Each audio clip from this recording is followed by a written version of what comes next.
আরজি কর নিয়ে শতপ্রণীত মামলা শুনানি সুপ্রিম কোর্টে। বেশ কিছু গুরুত্বপূর্ণ দিক উঠে আসছে। প্রথমত টাইমিং। সকালে জানানো গেল পরিবারকে যে মৃত্যু হয়েছে তাদের সন্তানের, অথচ প্লেস অফ অকারেন্সে তারা ছিলেন না, ছিলেন হাসপাতাল কর্তৃপক্ষ। হাসপাতাল কর্তৃপক্ষ কোনো এফআইআর করলো না কেন? সেই রাতে গিয়ে এফআইআর হলো। 1 নম্বর জায়গা। 2 নম্বর জায়গা, এই যে এক্স প্রিন্সিপাল, এই এক্স প্রিন্সিপালের ভূমিকা সন্দেহের ঊর্ধ্বে নয়। 3 নম্বর জায়গা আরো গুরুত্বপূর্ণ। 7,000 লোক কিভাবে ঢুকে গেল 14ই আগস্ট রাতে? পুলিশের ভূমিকা কি ছিল? 4 নম্বর জায়গা, নিরাপত্তার দিকটা খতিয়ে দেখার জন্য টাস্ক ফোর্স বানাতে হবে, এবং নিরাপত্তার দিকটা সুনিশ্চিত যখন করাই হচ্ছে সুপ্রিম অর্ডারে, তাহলে এবার চিকিৎসকরা অন্তত রোগী হয়রানি যাতে না হয় সেদিকটা দেখুন প্লিজ। তো এক এক করে জানবো ঠিক কি কি হলো আজ সুপ্রিম কোর্টে। আমার সঙ্গে মৈত্রী রয়েছে, সরাসরি মৈত্রীর সঙ্গে কথা বলবো। মৈত্রী, প্রথম জায়গা টাইমিং। যে টাইমিং নিয়ে সিবিআইও তদন্ত করে যাচ্ছে, কারণ বেশ কিছু জায়গায় সময়ের হিসেব মিলছে না। সুপ্রিম কোর্টের কি পর্যবেক্ষণ? একেবারে দেখো, আজকে সুপ্রিম কোর্টের শুনানি শুরু হওয়ার পরে কিন্তু প্রথম যে বিষয়টা নিয়ে প্রশ্ন ওঠে, এক তো তারা প্রথমেই এই গোটা ঘটনাকে হরিফিক বলে উল্লেখ করে এবং তারা কেন সুমোটো মামলা নিয়েছেন সেটার ব্যাখ্যা করেন, এবং তারপরেই তারা প্রশ্ন তোলেন এই টাইমিং নিয়ে, অর্থাৎ কখন দেহ উদ্ধার হলো এবং দেহ উদ্ধারের পর কর্তৃপক্ষ কখন জানতে পারলো, কখন এফআইআর রুজু হলো। এই প্রশ্নটাই কিন্তু তারা বারবার ঘুরে ফিরে তারা তুলতে থাকেন।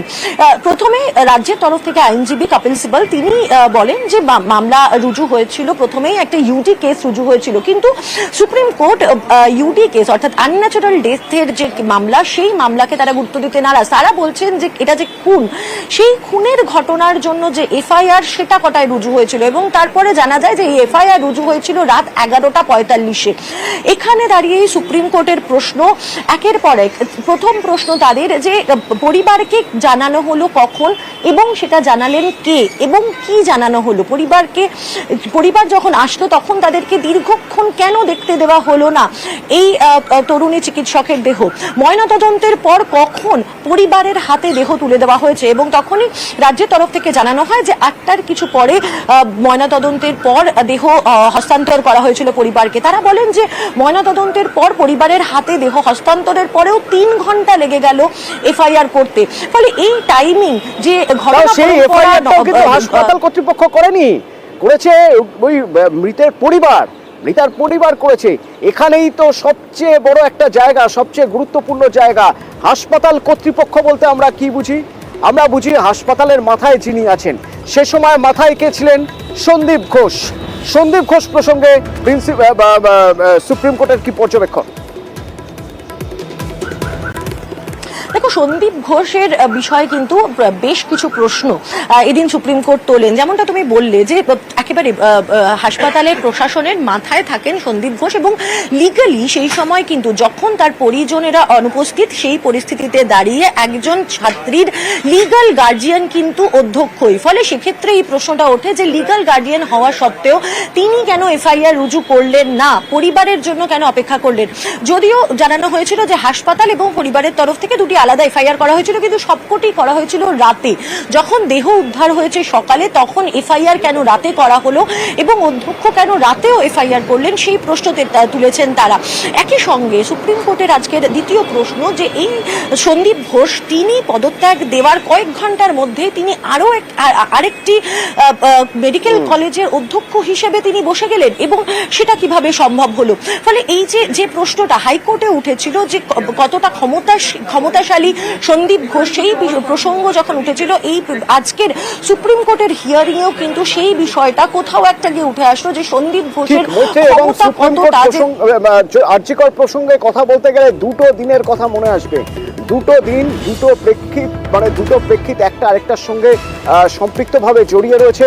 2টো আলাদা ইনসিডেন্ট একটা আরেকটার সঙ্গে জড়িয়ে রয়েছে। তার মধ্যে দ্বিতীয় ইনসিডেন্ট 14ই আগস্ট রাতে, যখন 7,000-এর উপর লোক ঢুকে পড়ছে সেই প্লেস অফ অকারেন্সে, যখন তদন্ত চলছে। সবচেয়ে গুরুত্বপূর্ণ হলো যেখানে এই ঘটনা ঘটেছে, সেই ঘটনা অত্যন্ত স্পর্শকাতর, সেই ঘটনার জায়গা। সেখানে তখন আন্দোলন করছেন ডাক্তারি পড়ুয়া, সেখানে 7,000-এর উপর লোক ঢুকে গেল কিভাবে, এ নিয়ে সুপ্রিম কোর্ট কি বলছে আছে? খুব স্পষ্ট প্রশ্ন যে ৭,০০০ মানুষ যখন জমায়েত হলেন সেই সময় পুলিশ কি করছিল, এবং বিশেষত একটা জায়গা যেখানে এই ঘটনা ঘটেছে অর্থাৎ প্লেস অফ অকারেন্স, খোদ সেই হাসপাতালটি অর্থাৎ আরজিকর হাসপাতাল, সেই প্লেস অফ অকারেন্সে ৭,০০০ মানুষ ঢুকে গেলেন, সেটা কিভাবে সম্ভব হলো, পুলিশ তখন কি করছিলেন এবং তারপরে পুলিশের ভূমিকাই বা কি ছিল, সেটা কিন্তু সব থেকে আগে সেটাও কিন্তু প্রশ্নের মুখে আজকে পড়ে সুপ্রিম কোর্টের। এবং সেখানে কিন্তু সলিসিটর জেনারেল তুষার মেহতা তিনি জানান যে তাদের তরফ থেকে তারা জানান যে এটা হতেই পারে না যে ৭,০০০ মানুষের জমায়েত হলো এবং পুলিশ কিছুই জানতো না, এত মানুষের জমায়েত হচ্ছে পুলিশ কিছু জানতে পারছে না, এটা হতে পারে না। ফলে কোথাও একটা গিয়ে পুলিশের ভূমিকা নিয়েও কিন্তু একটা বড়সড় প্রশ্ন আজকে সুপ্রিম কোর্টের শুনানিতে উঠে এসেছে। প্রশ্ন নিয়ে পথে নেমেছেন চিকিৎসকরা, সারা দেশের চিকিৎসকরা। ইন্ডিয়ান মেডিকেল অ্যাসোসিয়েশন একদিনের কর্মবিরতি পালন করেছেন, বিভিন্ন জায়গায় ক্যান্ডেল মার্চ হয়েছে, র্যালি হয়েছে, কারণ তারা প্রত্যেকে একটা জায়গায় ভীষণভাবে ঠিক। প্রথমত বিচার চাইছেন তারা, দ্বিতীয়ত তারা নিজেদের নিরাপত্তা চাইছেন। চিকিৎসকদের নিরাপত্তা কোথায়? তারা যে রোগীকে পরিষেবা দেবেন, তারা যে রাত জেগে কাজ করছেন, তাদের নিরাপত্তা কোথায়? তাদের নিরাপত্তার ন্যূনতম ব্যবস্থা থাকবে না হাসপাতালে? বিভিন্ন রাজ্যে বেশ কিছু ঘটনায় ক্ষুব্ধ আইএমএ এবং সেই ক্ষোভের আগুনে ঘি পড়েছিল আরজিকরের ঘটনায়। তো আরজিকরের ঘটনার পরে তারা কর্মবিরতিতে চলে গিয়েছিলেন।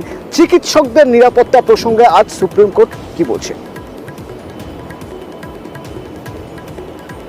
সুপ্রিম কোর্টের বক্তব্য খুব স্পষ্ট। তারা বলছেন যে এই যে মামলার যে শুনানি চলছে, যে সুমোটো মামলা তারা শুরু করেছেন, সেটা একদিকে যেরকম আরজিকরের ছাত্রীর নির্মম ধর্ষণ এবং খুনের ঘটনা এবং তার সঙ্গে সঙ্গে একটি বৃহত্তর ক্ষেত্র এই মামলার ক্ষেত্রে রয়েছে, সেটা হচ্ছে সেই সমস্ত চিকিৎসকদের সুরক্ষা নিশ্চিত করা যারা দিনের পর দিন ঘন্টার পর ঘন্টা অস্বাস্থ্যকর পরিবেশে, যাদের একটা ডিউটি রুম নেই, যারা কমন টয়লেট ইউজ করেন, সেই সমস্ত চিকিৎসকরা যারা রোগী পরিষেবা দেন এবং রোগী পরিজনদের আক্রোশের মুখে তাদের পড়তে হয় কখনো। এবং তারা খুব স্পষ্টভাবেই আজকে সুপ্রিম কোর্ট বলে দিয়েছে যে আমরা পরিস্থিতি বদলানোর জন্য আরো একটা ধর্ষণ হতে দিতে পারি না।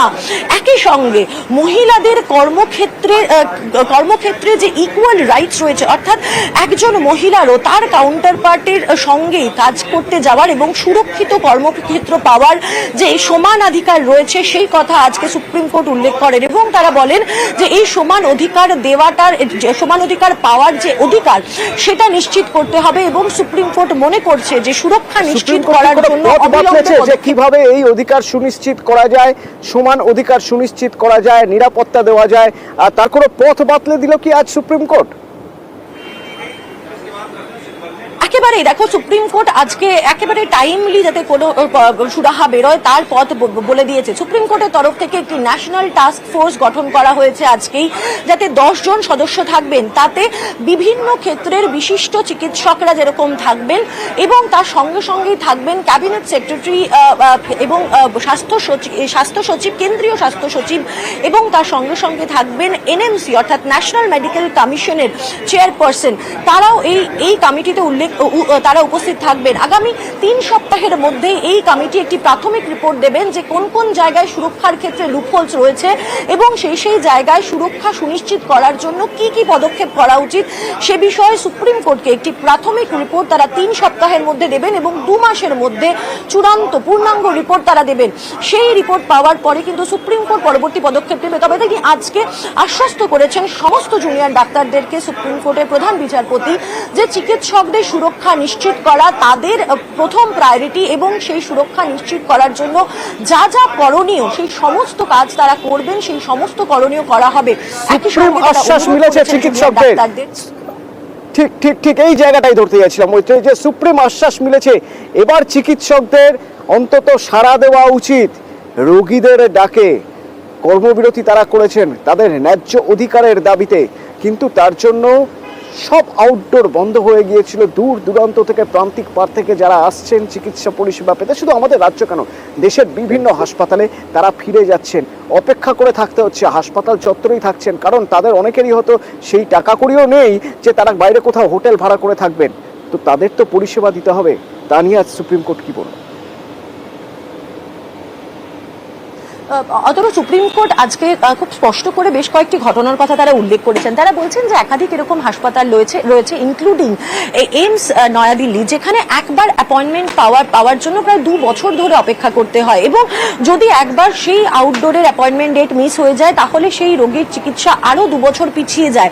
ফলে সেই জায়গায় দাঁড়িয়ে সেই সমস্ত রোগীর কথা ভেবে যারা দূর দূরান্ত থেকে আসছেন এবং যাদের সেই সহায় নেই যে তারা অন্য কোথাও গিয়ে তারা চিকিৎসা করাবেন, তাদের কথা ভেবে যে সমস্ত জুনিয়র ডাক্তাররা এখন আন্দোলন করছেন তাদেরকে আন্দোলন থেকে সরে আসতে বলেছেন এবং সরে আসতে অনুরোধ করেছেন, এবং একই সঙ্গে তাদের চিকিৎসা পরিষেবার ফেরার জন্য অনুরোধ করেছেন। তার কারণ প্রচুর রোগী যারা দেশ জুড়ে, সেই সমস্ত রোগীরা কিন্তু হয়রান হচ্ছেন এই আন্দোলনের জন্য, যে আন্দোলনের যথেষ্ট যৌক্তিকতা আছে বলে আজকে সুপ্রিম কোর্ট মনে করছেন, এবং সুপ্রিম কোর্ট স্পষ্টতই বলছেন যে তাদের দাবির যৌক্তিকতা রয়েছে এবং সেই দাবির সপক্ষে যা করণীয় সবটা করবে সুপ্রিম কোর্ট, কিন্তু তাদের আন্দোলন থেকে সরে আসার আবেদন জানিয়েছেন আজকের প্রধান বিচারপতির বেঞ্চ।